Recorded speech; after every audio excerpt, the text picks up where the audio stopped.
তো এই পর্বের শুরুতেই আমরা দেখতে পাই সুজান দরজা খুলতেই মেয়েটা পানি ছুঁড়ে মারতে থাকে আর বলতে থাকে সুজান যেন সুজাওয়ের থেকে দূরে থাকে, সুজাওয়ে শুধু তার, সে সুজানের মুখোশ খুলে নেবে ইত্যাদি ইত্যাদি। তাদের চেঁচামেচিতে অন্য পেশেন্টরা কেবিন ছেড়ে বেরিয়ে আসে। শিওন এসে দ্রুত মেয়েটার হাত ধরে থামায়, এরপর তাকে সিকিউরিটির হাতে তুলে দেয়। সিকিউরিটি মেয়েটাকে ধরে নিয়ে যায়। তখনও মেয়েটা বলছিল সুজান তুমি সুজাওয়ের থেকে দূরে থাকবে আর চেহারা দেখাবে না। বোঝা গেল মেয়েটা সুজাওয়ের প্রেমিকা আর সাম্প্রতিক গুজবের জন্য তাদের সম্পর্কের ভাটা পড়ার শোধ নিতে সে এসেছিল। সবাই যে যার রুমে চলে গেলে শিওন তখন সুজানকে বলে তোমার জন্য হাসপাতালে স্বাভাবিক পরিবেশ নষ্ট হচ্ছে, তোমার উচিত এখান থেকে ডিসচার্জ নিয়ে চলে যাওয়া, কারণ তুমি তো সুস্থ হয়েই গেছো। সুজান অবাক হয়ে জিজ্ঞেস করে আমাকে কি তাড়িয়ে দিচ্ছ? শিওন বলে যেটা করা উচিত সেটা করতে বলছি জাস্ট। সুজান বলে আমি যদি না যাই তখন কি হবে? শিওন বলে তাহলে আমি আমাদের এঙ্গেজমেন্টটা ভেঙে দেব। এই কথা শুনে সুজান রুমে এসে কাপড় চেঞ্জ করে আর রাগ করে ব্যাগ গোছাতে শুরু করে। ব্যাগ গুছিয়ে যখন সে বের হয় তখন শিওনের মুখোমুখি হয় আবারও। এবার জিজ্ঞেস করে আমি কে সেটা তো জেনেই গিয়েছিলে, তবে লুকিয়ে রেখেছিলে কেন? শিওন বলে লুকিয়ে রাখিনি, আমি সঠিক সময়ের জন্য অপেক্ষা করছিলাম এটা নিয়ে আলাপ করার জন্য। সুজান বলে তুমি মনে হয় এই এঙ্গেজমেন্টে রাজি না। শিওন বলে আমি কখনো এমন কথা বলিনি। সুজান তখন বলে তুমি তো এঙ্গেজমেন্ট অনুষ্ঠানেও আসোনি। শিওন পাল্টা উত্তর দেয় তুমিও কিন্তু আসোনি সেদিন। সুজান উত্তেজিত হয়ে বলে আমি কিভাবে আসবো, আমার অ্যাক্সিডেন্ট হয়েছিল। শিওন তখন বলে এভাবে দুজন দুজনকে দোষ না দিয়ে তোমার এখান থেকে চলে যাওয়াই ভালো। সুজান বলে তুমি এই বিয়ে জোর করে করছো, না হলে এটা নিয়ে আমাকে হুমকি দিতে না। শিওন বলে তুমি আমার হাসপাতালে স্বাভাবিক কাজের মধ্যে ঝামেলা করছিলে, এই জন্য এমন বলেছি। সুজান তখন বলে তোমার কাছে সবকিছুর থেকে বেশি গুরুত্বপূর্ণ, আমার অনুভূতির কোনো মূল্য নেই। ঠিক আছে। এরপর সুজান চলে যায়। যেতে যেতে কিছু দূর গিয়ে তার জুতার হিল ভেঙে যায়। শিওন দ্রুত তাকে হেল্প করতে যায়, কিন্তু সুজান রাগ দেখিয়ে জুতা খুলে রেখে খালি পায়ে চলে যায়। শিওন আর কি করবে, সেই ভাঙা হিলের জুতাটা নিয়ে তুলে রাখে।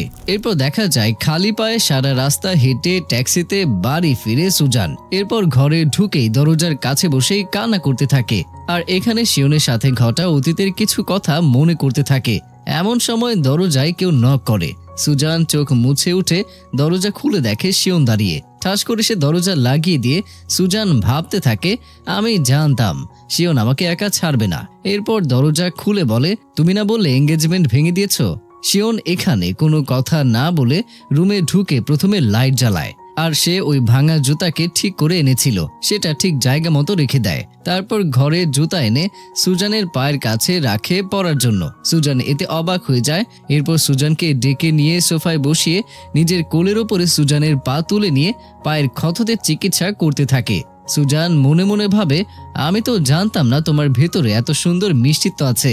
এরপর সুজান কথা বাড়ানোর জন্য সেলিব্রিটি জগতের গল্প শুরু করে দেয়। শিওন তাতে ইন্টারেস্টেড নয়। সুজান তাও কয়েকটা কথা বলেই থেমে যায়। এরপর শিওন বলে এই কয়দিন কম হাঁটাহাঁটি করবে, পানি লাগাবে না।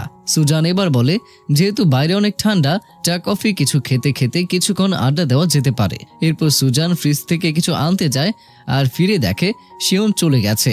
সুজান মনে মনে ভাবে একবার বিদায় জানাবার প্রয়োজন মনে করলো না। তো এরপর আমরা দেখতে পাই কয়েকদিন পর সুজান দেখা করতে আসে উডির সাথে। উডি বলে এতদিন পরে কি করে মনে করলে? সুজান বলে তোমাকে অনেক মিস করছিলাম তাই চলে এলাম, এখন বা ঠিক হয়ে গেছে। এরপর সুজান সোফায় বসতেই শুনতে পারে উডি নিচের তলার ফ্ল্যাটে ভাড়াটিয়া ছেলেরা বেসুরে গলায় চিল্লাচ্ছে। উডি তার উপরে বিরক্ত। সুজান বলে তুমি নিজে গিয়ে কথা বলতে পারো। উডি বলে তার বিন্দু মাত্র আগ্রহ নেই। এরপর তো সুজান কথা বলতে শুরু করে শিওনকে নিয়ে। তখন উডি বলে আমি না বলেছিলাম 3 দিনের মধ্যে এই শিওনের কেসটাকে মিটিয়ে ফেলবে, এরপর যেন আর না শুনি এসব নিয়ে, আমি আর এসব নিয়ে কথা শুনতেই চাই না। সুজান তখন বলে আরে রাগ করো কেন, ছেলেটা আসলে এতটা খারাপ না, আমার পা কত যত্ন করে ট্রিটমেন্ট করে দিয়েছে, আমি আসলে ওকে আমার প্রেমে পাগল করতে চাই, তুমি শুধু আমাকে একটু সাহায্য করো। উডি বলে আমি কিভাবে সাহায্য করব? সুজান তখন বলে তুমি একটু আবার ডাক্তার সঙ্গের সাথে ডিনারে গিয়ে এই কথা বলতেই উডি তো রেগে আগুন। সে বলে অসম্ভব, বাই, তুমি এখন যেতে পারো। একবার গিয়ে যা হয়েছে এরপর গেলে কি যে হবে সেটা তো মনে হয় কল্পনারই বাইরে। উডি আর রিস্ক নিতে যাবে না, এই জন্য সুজানকে সে বের করে দেয়। সুজান রাগে বলে, আমি পরে শুটিং সেটে যাব না কিন্তু। উডি বলে, যা মন চাই করো। এরপর রুমে এসে নিচের তলায় বেসুরে গলার চিৎকার করা ছেলেটাকে শাসাতে থাকে উডি। আর এই ছেলেটা আর অন্য কেউই নয় বরং ডাক্তার সং। সং এবার বলে, কেন আমার পেঙ্গুইনের মতো সুন্দর কণ্ঠ বুঝি তোমার ভালো লাগছে না? উডি বলে, নিজেকে পেঙ্গুইন মনে হলে সমুদ্রে চলে যান। সং তখন বলে, আপনার মনকে সমুদ্র করতে শিখুন। উডি এই কথা শুনে চুপ হয়ে যায়।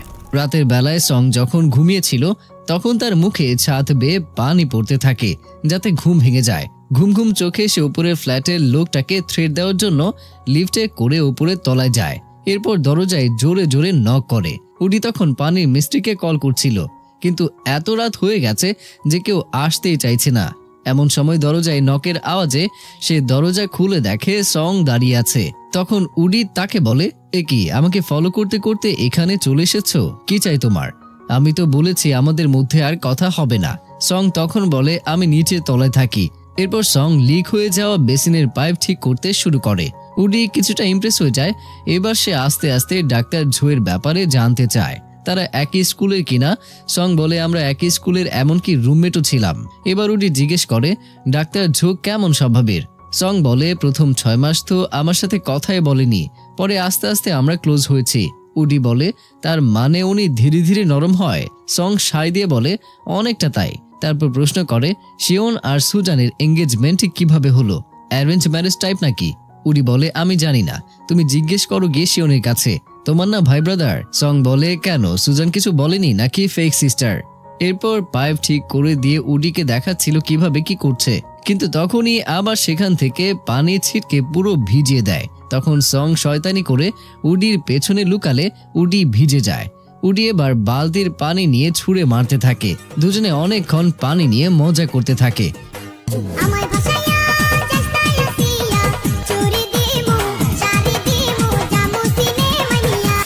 পরের দিন সকালে মনের আনন্দে গান গাইতে গাইতে সং হাসপাতালে চত্বরে আসছিল। তখন তার ডিরেক্টর সেখানে এসে বলে, তোমার কি ঠান্ডা লেগেছে, জ্বর হয়েছে? সং বলে, না না স্যার, বয়সের উত্তেজনা আর কি, তাই গান গাচ্ছিলাম। ডিরেক্টর তখন বলে, তোমার এই উত্তেজনা কমাও, আর কখনো আমার সামনে গান গাইবে না। সং মজা করে বলে, জি স্যার, এখনই মর্গে গিয়ে ফ্রিজারে শুয়ে থাকবো। ডিরেক্টর তো বিরক্ত হয়ে সংকে মারতে শুরু করে। সেখানে শিওনও ছিল। সে তখন ডিরেক্টরকে থামিয়ে বলে, অপারেশন রিপোর্ট কাল জমা দেবে। এরপর ডিরেক্টর সংকে একটা গালি দিয়ে চলে যায়। সংও তখন বলে, বুড়ো মানুষ সবসময় আমার সাথেই খিটমিট করে, এদিকে তোমার সাথে কি সুন্দর ব্যবহার। শিওন জিজ্ঞেস করে, আজ মন একটু বেশি ভালো দেখছি, রাতে মনে হয় ভালোই ঘুম হয়েছে। সং বলে, ভালো ঘুম তো হয়েছে, কিন্তু আমি আবার উডিকে তোমার সম্পর্কে ইনফরমেশন দিয়েছি। এখন সে তোমার ফিয়েন্সিকে গিয়ে এসব বলবে, তারপর তোমার ফিয়েন্সি এখানে চলে আসতে পারে বা কিছু জিজ্ঞেস করতে পারে আর কি। শিওন বলে, আচ্ছা তারপর? সং বলে, এটা তো বন্ধুত্বের সাথে বিশ্বাসঘাতকতা করা, তাই না? শিওন বলে, হ্যাঁ, এটা ঠিক ওই রকমই। সং এই কথা শুনে তাকে বলে, আমি তোমাকে ডিনার করাবো, ফ্রি খাওয়াবো, কিন্তু তবুও শিওন রাগ করে থাকে। উডিদিকে সকালবেলা ফোন করে ঘুম থেকে তোলে সুজানকে। সুজান বলে, এত সকালে কি ব্যাপার, বিরক্ত কেন করছো? এরপর সে নানা আকার ইঙ্গিতে শিওনের কথা বলে, কিন্তু সুজান বুঝতে না পারলে সে সরাসরি বলে, শিওন সম্পর্কে কিছু তথ্য দেওয়ার ছিল, তার সাথে তোমাকে আস্তে আস্তে এগোতে হবে। সে খুবই লাজুক স্বভাবের, তার সাথে ধীরে ধীরে ফ্রি হওয়া যাবে। সুজান জিজ্ঞেস করে, এত তথ্য কই পেলে? উডি বলে, এসব তোমায় ভাবতে হবে না, আমার স্পেশাল চ্যানেল আছে। এরপর আমরা হাসপাতালে দেখতে পাই শিওন 2টা ইন্টার্ন ডাক্তারের রিপোর্ট নিয়ে খুঁটিনাটি ভুল ধরে দিচ্ছিল আর কড়া কথা বলছিল। ইন্টার্ন 2 জন আতঙ্কে দাঁড়িয়ে আছে। তখন সং এসে বলে, শিওন, তোমার নামে পার্সেল এসেছে। শিওন বলে, আমার না। সং বলে, তোমার নামই লেখা আছে, মনে হচ্ছে স্পেশাল কিছুই। সং পার্সেলে প্যাকেট নেড়ে চেড়ে দেখছে, আর এদিকে শিওন তার ইন্টার্নদের কাজ বুঝিয়ে বিদায় জানায়। পার্সেলের মধ্যে ছিল স্কিন কেয়ার আইটেম। সং এক প্যাকেট নিয়ে যাচ্ছিল, শিওনের ফোনে তখন একটা মেসেজ আসে। সেখানে লেখা ছিল, তোমার স্কিনের যত্ন নিতে এসব ব্যবহার করো। শিওন তখন সং এর হাত থেকে প্যাকেট নিয়ে বলে, রাখো, নিজে কিনে ব্যবহার করো। সং বলে, কি মানুষ রে বাবা। বাসায় এসে বক্স খুলে ভালো করে জিনিসগুলো দেখে সুজানকে সে মেসেজ করতে যায়। প্রথমে ধন্যবাদ লেখে, কিন্তু ডিলিট করে দেয়। আবার লিখে তোমার শরীর কেমন আছে সেটাও সে ডিলিট করে দেয়। এরপর একটা মাস্ক নিয়ে বাথরুমে যায়, কিভাবে কি ইউজ করা যায় দেখার জন্য। জীবনে কখনো ইউজ করেনি, তাই বুঝতে পারছে না। তখন ফোনে মেসেজ আসে শুনে দ্রুত আবারও সে চলে আসে। মেসেজে লেখা, আমার পা ভালো হয়ে গেছে আর আমার কাজের জন্য শুভকামনা জানাতে ভুলবে না। এরপর শিওন মেসেজ দেয়, মাস্কের জন্য ধন্যবাদ। এরপর শুটিং সেটে বসে মেসেজিং করতে করতে মুচকি হাসছিল সুজান। এরপর তাকে ড্রামার গ্রুপ ফটো তোলার জন্য ডাকা হয়। টিমের সাথে গ্রুপ পিকচার তোলে আর সেটা নিউজেও আসে। শিওন অনলাইনে সেটা দেখতে পায়। এরপর সে জুম করে সুজানের ছবি ভালো করে দেখে। তখন সং এসে বলে, কি দেখছো? শিওন ফোন পকেটে ঢুকিয়ে রাখে। সং অনেকবার জানার চেষ্টা করে। এরপর সুজান শুটিং এর জন্য আর এদিকে শিওন তার অপারেশনের জন্য রেডি হয়। শিওনকে অপারেশন করতে দেখা যায়।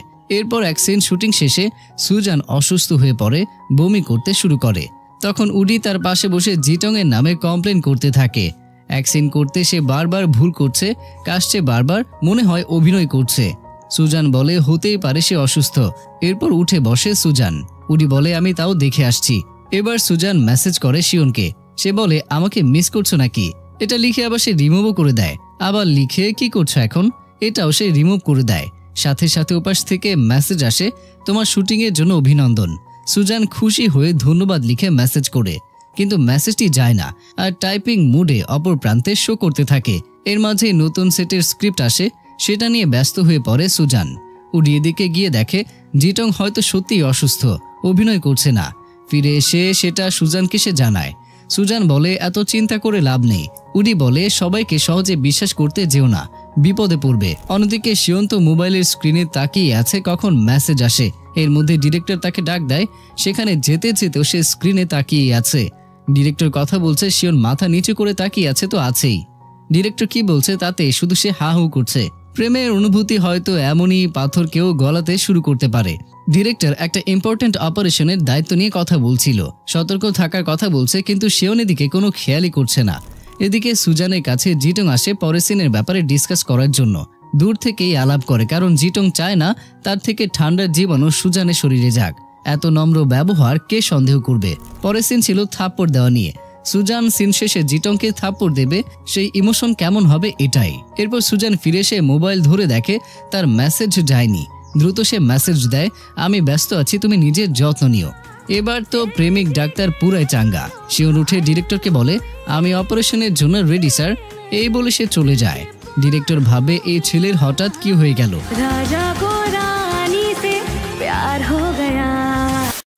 এবার এসে সুজান আর জিটং এর সেই সিন। তার অভিনয় শুরু করে। দুই বোনের ঝগড়া হবে, ছোট বোন ক্রমাগত অপমান করতে থাকবে। শেষে রেগে ছোট বোনকে চর মারবে বড় বোন।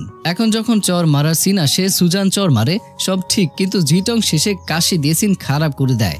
এভাবে 3-4 বার হয়, প্রতিবারই বেশ জোরে চর লাগে। শেষবারে সুজান কেসে দেয়। ডিরেক্টর তো এতে রেগে যায় যে এসব কি হচ্ছে এখানে। জিটং নম্রভাবে বলে আরেকটা শট নিতে, এবার সব ঠিক হয়ে যাবে। কিন্তু হঠাৎ সুজান এখানে অসুস্থ হতে শুরু করে। গাড়িতে এসে এরপর সে মেডিসিন নেয়, কিন্তু সে এখানে অনেক কাশতে শুরু করে। এর মধ্যে একজন এসে দেখায় এই চর মারার সিন নিয়ে আবারও নেগেটিভ নিউজে ছাপা হয়ে গেছে। হাসপাতালে 2 নার্স এই নিয়ে আলাপ করছিল। সুজান এবার ধরা খাবে। তখন আবার সেখান দিয়ে শিওন অপারেশন করতে যাচ্ছিল, তাকে দেখে তারা চুপ হয়ে যায়। অ্যাসিস্ট্যান্ট সুজানকে ডাক্তারের কাছে যেতে বললেও যায় না। বাসায় গিয়ে রেস্ট নিলে ঠিক হয়ে যাবে বলে। বাসায় এসে দেখে কারেন্ট নেই, ওইভাবে অন্ধকারে এসে শুয়ে পড়ে। রাতে নিউজ ঘাঁটতে গিয়ে এই চর মারার নিউজ দেখে শিওন কল করে দেয় সুজানকে, কিন্তু সুজান কথা বলার অবস্থায় ছিল না। সে ফোন রিসিভ করেই জ্ঞান হারায়। ফোনের এপাশ থেকে অনেকবার হ্যালো হ্যালো বলেও উত্তর নেই, নাম ধরে ডাকলেও সাড়া নেই। তাই শিওন বেরিয়ে পড়ে সুজানের বাড়ির উদ্দেশ্যে। আর এখানেই এই পর্বটি শেষ হয়ে যায়। শিওন কি তবে এবার সত্যি প্রেমে পড়ে যাচ্ছে? কি হবে এর পরিণতি? আর তার নতুন স্ক্যান্ডাল নিয়েই বা কতদূর যাবে? এসব উত্তর পেতে অবশ্যই পরের পর্বের জন্য আমাদের সাথে থাকতে হবে আপনাদের। দেখা হচ্ছে পরের পার্টে। ততক্ষণ সবাই ভালো থাকুন, সুস্থ থাকুন আর আমাকে অবশ্যই মনে রাখুন।